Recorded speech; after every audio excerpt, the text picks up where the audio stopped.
Sabi nila, ang pag-a-abroad, swertehan lang. Kapag nakatagpo ka ng among mabait, panalo ka. Pero kapag nakatagpo ka ng among salbahe, talo ka.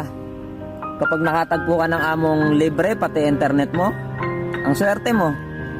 Kapag nakatagpo ka ng among hindi silosa, swerte mo. Swerte mo kapag nakatagpo ka ng among hindi madamot sa pagkain, hindi ka magugutuman. Pero kapag nakatagpo ka ng among paterep, nilalak, sigurado magtitiis ka minsan. Kapag ang asawa mo sa Pilipinas hindi nagloko at hindi ka iniwan, mapalad ka.